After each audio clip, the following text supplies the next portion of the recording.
each and every time I've reached out to you, I bothered you, you know, about coming on, about gracing us with your presence.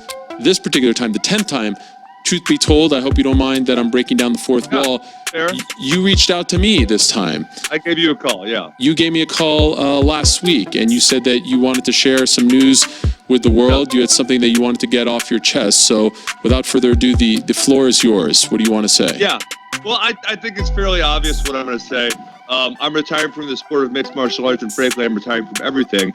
You know, I was thinking about it when we had last talked. Obviously, something I was considering, but I'd been having hip problems, and I finally had the discussion with my doctor, and I actually got the MRI before my last fight, and I need a hip replacement. So, man, that's it for me. I've been thinking about this for a week and kind of what I was going to say, and really, I've just been filled with gratitude for how great of a career I've been able to have, even though obviously in the end it did not turn out to go my way. So you are officially done. You will never fight again. Yeah, unless there's some type of advances in technology. But, you know, so just to break this down, when I came back, I had been having hip issues for probably, I don't know, 3 to 5 years-ish, somewhere in there. When I came back and started training in December, it got really bad.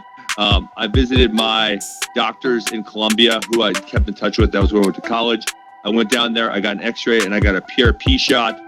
The PRP shot helped significantly with the pain, but not with the mobility at all. They saw the x-rays and they said, yeah, you're all jacked up, but you know, you could probably just keep going, and whenever you're done, we'll fix it.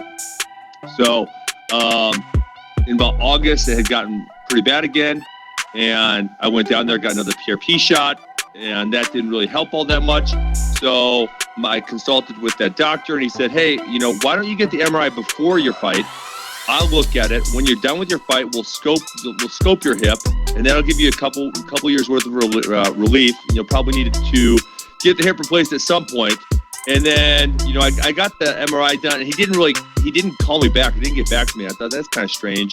So sure enough, after my fight, I talked to him, and he said, hey, you need a hip replacement. And then I've consulted with, you know, he doesn't do that specific procedure. I've talked to 3 or 4 doctors, and, you know, all of them are pretty much, yeah, once you do that, you're pretty much done. Wow. And so how does this, like, actually saying it to the world, verbalizing it, what is going on in your mind right now? How are you feeling about this?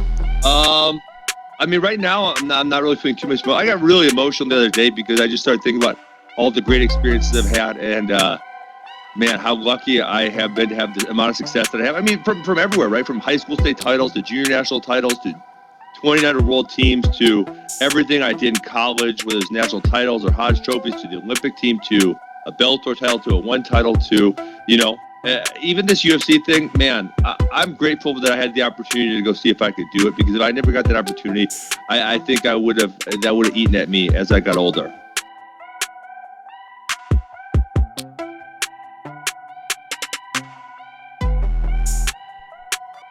Red Penny Night rematch.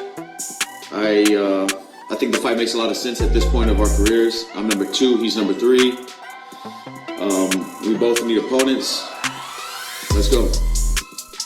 When will I be back in the octagon?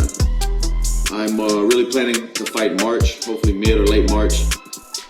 I'm dealing with rehab of my injury right now, and I think March is doable. What was the injury you just had? So, for about 7-8 years, I've been dealing with a lot of hip pain. My labrum was torn out of the socket. That had to be repaired, and also I had some bone growth on my hip socket and also on the head of my femur. They re-rounded that. It was a 5-hour surgery. Removed a lot of bone spurs. Anchored my labrum back to my hip socket after they did a labral augmentation using my hip capsule. I had a bunch of stuff done, but recovery is going great, and I'm really looking forward to doing some training camps and not being in pain. What is your favorite city you have visited? My last fight trip to Abu Dhabi and Dubai was pretty incredible. I had a great time in the city. It was a great place. The people were incredible. The fight didn't go the way we wanted it to, but I'll be back. Like Arnold. Do I get nervous before fights? I get nervous before every fight. I cornered Eve Edwards in his retirement fight, and that was probably his 70-something, professional fight. And he was nervous, and he said the feelings never go away. And at that moment, it kind of hit me that, it's never going to go away from me either. So no, you just got to get the butterflies flying in the same direction. You're always going to have them in your stomach before fights, and that's natural. You're supposed to have that. That's your body's getting prepared to do something. Yeah, you need that. The answer is yes. What was the scariest moment of your mixed martial arts career? That's a good one, but I don't really have one particular moment that I would say was scary. I'm nervous before every fight, like I said. The world's watching, going out there in front of everybody with everything on the line, all the sacrifice and work that I put into each training camp, and my family's well-being, half of my money's on the line in mixed martial arts. Every time you go out there, it's just it's just heavy, on your head if you think about everything. But winning solves everything, so on to the next.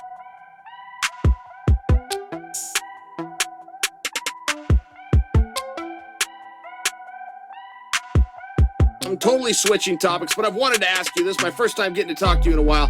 If you saw Khabib today, where is your guys' relationship at? Is everything fine? Do you walk over and say hi to him? Do you ignore him? Where would things happen if Khabib definitely popped in the room? Yeah, definitely things are not fine. There's some unsettled business there, and I think in due course it all will be settled. But as of now, it's definitely not even close.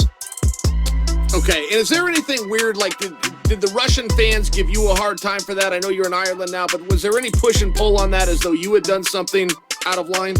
No, I mean, it's Khabib's fans, obviously. I have a lot of Russian fans myself, that support me, and obviously he has a lot of guys that support him.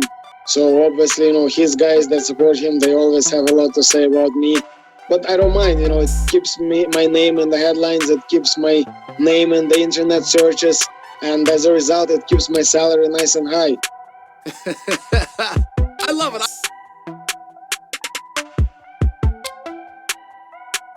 My first reaction is, man, congratulations. Thank you for the great memories. It did surprise me, though. And okay, let's start at the beginning.